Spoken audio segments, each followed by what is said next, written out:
మా latest videos కోసం మా ఈ తెలుగు న్యూస్ ఛానల్ సబ్స్క్రైబ్ చేసి గంట సింబల్ యాక్టివేట్ చేసుకోండి. రేపే వసంత పంచమి. వసంత పంచమి రోజు ఎవరైతే ఇప్పుడు చెప్పబోయేది తింటారో వారి ఇంట్లో ఉండే దరిద్రం అంతా పోతుంది. వాళ్ళ కష్టాలు అన్నీ తొలగిపోతాయి.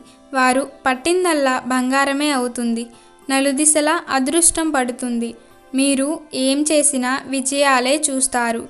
మీరు అనుకున్నది సాధిస్తారు. వసంత పంచమి రోజు ఎవరైతే ఇలా చేస్తారో వారి జీవితంలో గొప్ప మార్పును చూస్తారు. మీకు జ్ఞానం కలుగుతుంది. ఆ సరస్వతీదేవి అనుగ్రహం కూడా కలుగుతుంది. సరస్వతీదేవి ఆశీస్సులు కూడా మీకు మీ కుటుంబానికి కలుగుతాయి. మీకు ఉన్న ఆర్థిక సమస్యలు తీరిపోతాయి. మరి వసంత పంచమి రోజు ఏం తింటే ఇంట్లో దరిద్రం పోతుందో ఇప్పుడు వీడియోలో తెలుసుకుందాం. వసంత పంచమి పర్వదినం మాఘశుద్ధ పంచమి రోజున వస్తుంది. దీనినే శ్రీ పంచమి అని కూడా అంటారు. ఈ పర్వదినాన్ని ఉత్తర భారతదేశంలో విశేషంగా జరుపుకుంటారు.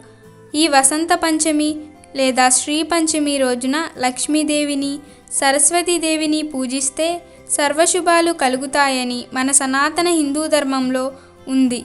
రతి మన్మధులను పూజించి మహోత్సవం నిర్వహించాలని, దానం చేయాలని, దీనివల్ల మాధవుడు సంతోషిస్తాడని నిర్ణయామృతకారుడు తెలిపాడు. అందువల్ల దీనిని వసంతోత్సవం అని కూడా అంటారు. మాఘశుద్ధ పంచమి నాడు వసంత ఋతువు కూడా ప్రారంభమవుతుంది. ఆ రోజున విష్ణువును పూజించాలి. చైత్రశుద్ధ పంచమి రోజు మాదిరిగానే బ్రాహ్మణులకు సంతర్పణ చేయాలి అని వ్రతచూడామణిలో తెలియజేయడం జరిగింది. వసంత ఋతువు రాకను భారతదేశమంతటా వసంత పంచమి పండుగగా ఉత్సాహంగా జరుపుకుంటారు. తూర్పు భారతదేశంలో దీనిని సరస్వతి పూజగా జరుపుకుంటారు. జ్ఞానానికి ఆదిదేవత సరస్వతి. ఆమె జ్ఞానస్వరూపిణి. శాస్త్రం, కళలు, విజ్ఞానం, హస్తకళలు మొదలైన వాటిని చదువుల తల్లి సరస్వతి అంశాలుగా మన పెద్దలు భావించారు. సృజనాత్మక శక్తికి, స్ఫూర్తికి కూడా వీణాపాని అయిన సరస్వతిని సంకేతంగా చెప్పడం మన సాంప్రదాయం. ఋతురాజు అయిన వసంతానికి కామధేనువుకి మధ్య అవినాభావ సంబంధం ఉంది. వసంతుడు సస్యదేవత, కాముడు ప్రేమదేవత, రతీదేవి అనురాగదేవత. ఈ ముగ్గురిని వసంత పంచమి నాడు పూజించడం వల్ల వ్యక్తుల్లో పరస్పర ప్రేమానురాగాలు పెరుగుతాయి. ఈరోజు సరస్వతి అమ్మ దగ్గర అక్షరాభ్యాసం చేయిస్తే పిల్లలు జ్ఞానరాశులు అవుతారు. సరస్వతి ఆరాధన వల్ల వాక్శుద్ధి కలుగుతుంది. అమ్మ కరుణతో సద్బుద్ధిని పొందుతారు. మేధ, ఆలోచన, ప్రతిభ, ధారణ, ప్రజ్ఞ, స్ఫురణ శక్తుల స్వరూపమే శారదాదేవి. అందుకే ఈ దేవిని శివానుజ అని పిలుస్తారు. శరన్నవరాత్రులలో మూలా నక్షత్రం రోజున సరస్వతి రూపంలో దుర్గాదేవిని ఆరాధించినప్పటికీ మాఘమాసంలో పంచమి తిథి నాట సరస్వతీదేవికి ప్రత్యేక ఆరాధనలు, విశేష పూజలు చేస్తారు. అహింసకు అధినాయిక సరస్వతీదేవి. సర్వహ అంటే కాంతి, కాంతినిచ్చేది కనుక సరస్వతి అయింది. ఈ అహింసామూర్తి తెల్లని పద్మములలో ఆసీనురాలై వీణ, పుస్తకం, జపమాల, అభయముద్రలను ధరించి ఉంటుంది. అహింసామూర్తి కనుకనే ఈ తల్లి చేతిలో ఎటువంటి ఆయుధాలు ఉండవు. జ్ఞానకాంతిని పొందిన వారికి ఆయుధాల అవసరం ఏమీ ఉండదు కదా. ఈ తల్లిని తెల్లని పువ్వులతోనూ, శ్వేత వస్త్రాలతోనూ, శ్రీగంధముతోనూ అలంకరిస్తారు. విద్యలకు అధిష్టాత్రి సరస్వతి. ఆమె అనుగ్రహం వలన ఉలుకు, పలుకు, బుద్ధి, శక్తి లభిస్తాయి. మతిమరుపు, మాంద్యం తొలగుతాయి. మేధాశక్తి పెంపొంది సరి అయిన జ్ఞానం కలిగి ఇహము, పరము, మోక్షము లభిస్తాయి. జ్ఞానలబ్ధికి ఆటంకాలైన సకల అవరోధాలను తొలగించే తల్లి సరస్వతి. శృతులలో సరస్వతీదేవిని ప్రాణశక్తిగా, జ్ఞానశక్తిగా కీర్తించడం జరిగింది. ఈరోజు పుస్తకాలు, పెన్నుల యందు సరస్వతీదేవిని ఆవాహన చేసి పూజించాలి. మాటను అదుపులో పెట్టుకోవాలి. ఎవరిని దూషించరాదు. ఇతరుల గురించి చెడుగా మాట్లాడకూడదు. ఎందుకంటే వాక్కు కూడా సరస్వతి కటాక్షమే. పిల్లలు, పెద్దలు అన్న తేడా లేకుండా అందరూ సరస్వతి మాతను పూజించాలి. విద్యార్థులు ఈరోజు సరస్వతి అమ్మవారి అనుగ్రహం పొందాలి. అమ్మ అనుగ్రహం కలిగితే ఎంతటి వారికైనా అఖండ విద్యా ప్రాప్తి లభిస్తుంది. అమ్మ దగ్గర అక్షరాభ్యాసం చేయిస్తే పిల్లల జ్ఞానరాశులు అవుతారు. ఈరోజు ముఖ్యంగా సరస్వతీదేవికి తెల్లని పాలను నైవేద్యంగా సమర్పించాలి. పాలతో చేసిన పొంగలిని నైవేద్యంగా పెడితే అలాంటి వాళ్ళ ఇల్లు జ్ఞానంతో సంపదలతో తులతూగుతుందని పురాణాలు చెబుతున్నాయి. ఈరోజు సరస్వతిని తెలుపు రంగు ఉండే పుష్పాలతో పూజించాలి.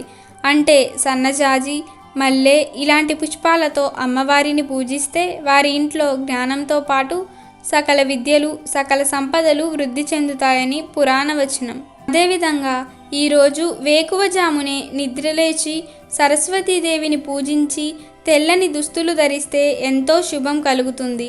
ఈరోజు సరస్వతీదేవి అమ్మవారికి అరటి పండును సమర్పిస్తే ఆ తల్లి వారికి జ్ఞానాన్ని సంపదను కలిగిస్తుంది. సరస్వతీదేవి కేవలం చదువునే కాదు సర్వశక్తులను తన భక్తులకు అందిస్తుంది అని దేవి భాగవతంలో వివరించారు. ఈరోజు సరస్వతీదేవిని భక్తి శ్రద్ధలతో పూజిస్తే ఎవ్వరూ దొంగిలించలేని జ్ఞానం మనకి ఇస్తుంది. సకల సంపదలకు మూలం విద్య. ఒక్క విద్య ఉంటే చాలు, అతడికి అన్ని ఐశ్వర్యాలు ఉన్నట్లే. మన ఇంట్లో ఉండే ధనాన్ని ఎవరైనా దొంగిలించవచ్చు, కానీ మన విద్యను దొంగిలించడం ఈ సృష్టిలో ఎవ్వరి తరం కాదు. అదే సరస్వతీదేవి మనకు ప్రసాదించే గొప్ప వరం. పూర్వం ఈ రోజున కొత్తగా వచ్చిన ధాన్యాన్ని సరస్వతీదేవికి నివేదించి నవాన్నమును భుజించేవారు. సరస్వతి అమ్మవారు పరమ సాత్వికమూర్తి. ఆమెను చూసి మనం నేర్చుకోవాల్సింది చాలా ఉంది. ఆమెకు యుద్ధం చేసే ఆయుధాలు ఏమీ ఉండవు. సరస్వతిని అహింసకు అధినాయకిగా చెప్పబడింది. హింస ద్వారా మనం సాధించగలిగేది ఏదీ లేదని, జ్ఞానం ద్వారా దేన్నైనా జయించవచ్చని, మంచి ఆలోచన విధానంతో ఎలాంటి విజయాలైనా సాధించవచ్చు అని, అన్నింటికీ మూలం విద్యయే అని అమ్మవారి ద్వారా మనం గ్రహించగలగాలి. ఇలాంటి పవిత్రమైన రోజు సరస్వతీదేవిని మీ ఇంట్లో విశేషంగా పూజిస్తే మీకు ఫలితాలు తప్పక వస్తాయి. అలాగే ఈరోజు తేనెను సరస్వతీదేవి పటం ముందు పెట్టి ఆ తేనెను మనం స్వీకరిస్తే వారికి సరస్వతీదేవి కటాక్షం కలుగుతుంది. సరస్వతీదేవికి తేనె అంటే చాలా ఇష్టం. దీన్ని నైవేద్యంగా పెట్టే భక్తులను కటాక్షిస్తుంది. తేనె ఎంతో తీయగా ఉంటుంది. అంటే బ్రతుకులు కూడా అంతే తీయగా మారాలి అంటే, అలాగే జ్ఞానంతో నింపబడాలి అంటే ఈ శ్రీ పంచమి రోజు తేనెను సరస్వతికి సమర్పించి తినండి. ఇలా చేయడం వల్ల సరస్వతి అనుగ్రహంతో మీకున్న సమస్త రోగాలు పోతాయి. మీ శరీరానికి నూతన ఉత్తేజం వస్తుంది. మీరు అనుకున్నది సాధిస్తారు. తేనెటీగలు పువ్వుల నుండి సేకరించే తియ్యటి పదార్థాన్నే తేనె అంటారు. పంచదార కన్నా తేనె 2 రెట్లు ఎక్కువ తీపిని కలిగి ఉంటుంది. ఈ తేనె సరస్వతికి ప్రీతిప్రదమైనది. సరస్వతీదేవి అనుగ్రహాన్ని తొందరగా పొందాలి అని అనుకునేవారు తప్పకుండా తేనెను సరస్వతికి సమర్పించి దానిని తినండి. ప్రకృతి వరప్రసాదాలలో తేనె కూడా ఒకటి. ఆయుర్వేదంలో విరివిగా వాడే వాటిలో కూడా తేనె ఒకటి.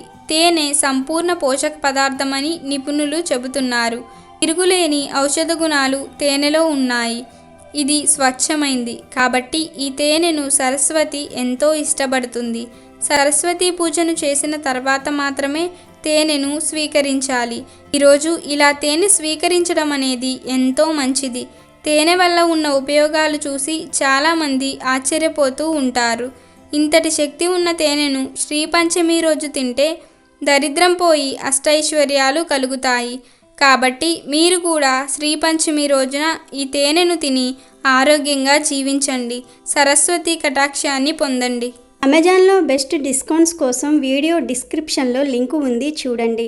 అలాగే మా టెలిగ్రామ్ ఛానల్ సబ్స్క్రైబ్ చేసుకోండి.